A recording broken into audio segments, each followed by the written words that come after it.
Aujourd'hui, nous allons parler sorcière et pouvoir magique.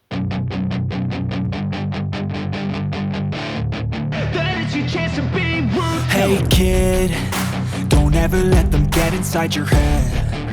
They'll tell you what to do in life instead of everything you know that you could get. Don't let them guide your life. Bonjour à tous, c'est Edwin, je suis très heureuse de vous retrouver aujourd'hui pour une nouvelle vidéo où je vais vous présenter une saga complète, une saga terminée qui, si elle vous intéresse, vous pouvez donc toujours l'acheter, la lire et la terminer sans aucun problème. Aujourd'hui, je suis donc très heureuse de vous parler de la saga Les Bannis et les Proscrits de James Clement.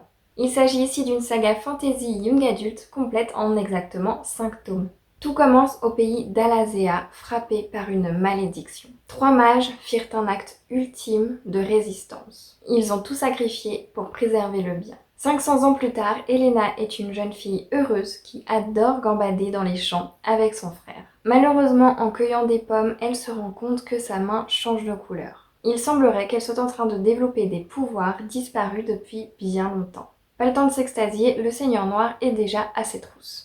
La saga Les Bannis et les Proscrits pour moi n'est pas une histoire qui date d'hier puisque ces livres on me les avait prêtés, il me semble les 3 premiers au moins c'est sûr, ou les 2 premiers, on me les avait prêtés quand je devais avoir 10-11 ans. C'était alors une lecture que j'avais beaucoup appréciée et qui m'avait un peu marquée, en tout cas notamment certaines scènes qui m'avaient heurtée en tout cas à cet âge.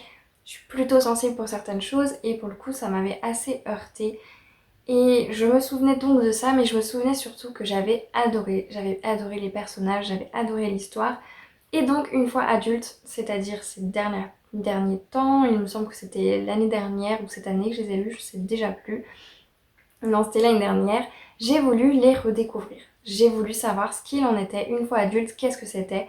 Et j'ai eu la chance, vraiment par un grand hasard, de trouver les 3 premiers tomes en grand format d'occasion dans ma librairie préférée, Le Père Pénard. Qu'est-ce que j'ai fait? J'ai sauté sur l'occasion, je les ai achetés et je me suis procuré la suite pendant que je lisais les premiers tomes. Et donc me direz-vous, une fois la saga terminée, qu'est-ce qu'elle vaut? Eh bien je peux vous dire que c'est une saga vraiment captivante avec un univers riche et surtout en perpétuelle découverte. Vous avez des monstres, vous avez des peuples, vous avez des paysages, des objets, tout dans l'histoire est à découvrir et c'est juste super. Même les personnalités des personnages sont à découvrir au fur et à mesure des tomes, ce qui rend vraiment cette lecture top du début à la fin et vraiment attrayante du début à la fin. J'ai vraiment beaucoup aimé les personnages, je les trouve très complets, très complexes et surtout très bien décrits. Vous avez dans cet univers un panel extrêmement large de personnages. Les personnages sont tous très différents les uns des autres. Ils viennent vraiment de peuples différents, ils ont des personnalités différentes, ils ont vraiment une expérience, un vécu différent et c'est ce qui les rend chacun uniques et en même temps ils arrivent à se comprendre, ils arrivent à communiquer, ils arrivent à la bienveillance et ça c'est une très très bonne chose. Vous avez dans cette œuvre des personnages qui vont autant vous exaspérer que vous fasciner et ça moi j'adore ça.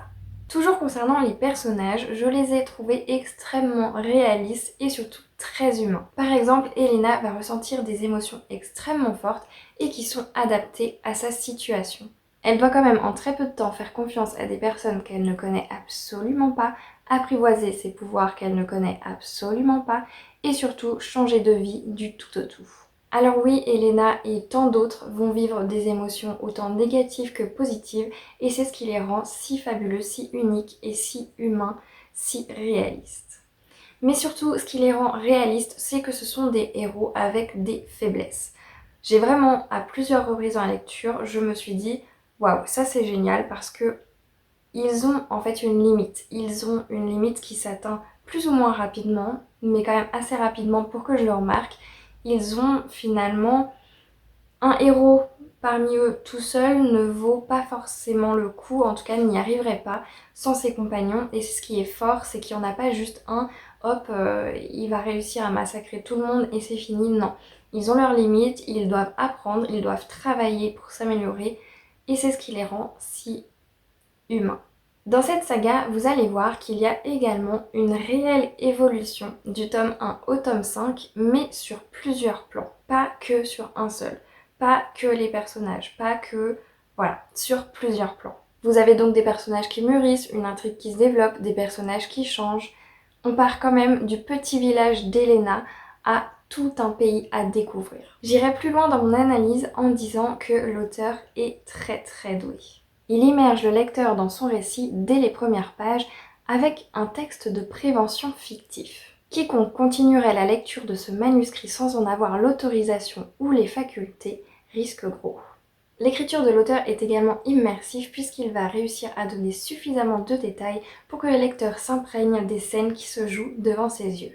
Il a su donner à son récit une bonne dynamique avec une plume très visuelle.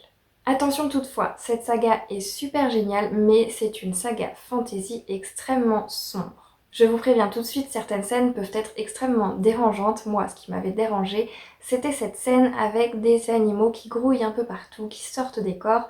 Voilà, vous n'êtes pas du tout épargné par tout ce qui est pas très joli à voir, ni à imaginer. Donc si vous êtes un petit peu sensible, attention à ça. Je conseille d'ailleurs cette saga à partir de 15 ans parce que c'est une saga qui est riche en scènes sanglantes. Pour ne rien vous cacher, pour moi, cette saga va vraiment du meilleur au moins bon. J'ai adoré les 3 premiers tomes, vraiment je les ai surkiffés, je les relirai avec grand plaisir. Mais malheureusement pour moi, les 2 derniers tomes, la fin de cette saga, n'est pas du tout à la hauteur des 3 premiers tomes. On a vraiment, je trouve, 3 premiers tomes géniaux et les 2 derniers, pour moi, c'est un peu peut-être pour agrandir, peut-être pour juste continuer dans cette dynamique, cette saga qui peut-être marchait et donc qu'on a voulu agrandir, étirer. Mais pour moi, c'est pas du tout à la hauteur des premiers tomes. Ce qui n'empêche bien évidemment pas de découvrir la saga dans son ensemble, d'adorer les 3 premiers tomes et de pouvoir les relire. Cette saga de fantasy young adult est donc parfaite pour les fans du genre de la fantasy sombre et surtout qui aiment les univers riches et tout ce qui va être avec beaucoup de personnages. Cette vidéo est terminée, j'espère qu'elle vous a plu. N'hésitez pas à me dire si elle vous a donné envie de découvrir la saga ou non, pourquoi. Et surtout n'hésitez pas à me dire si vous l'avez déjà lu, ce que vous en avez pensé. Je vous remercie du fond du cœur d'avoir regardé la vidéo jusqu'au bout. Sur ce, je vous souhaite à toutes et à tous de très belles lectures et je vous dis à la prochaine.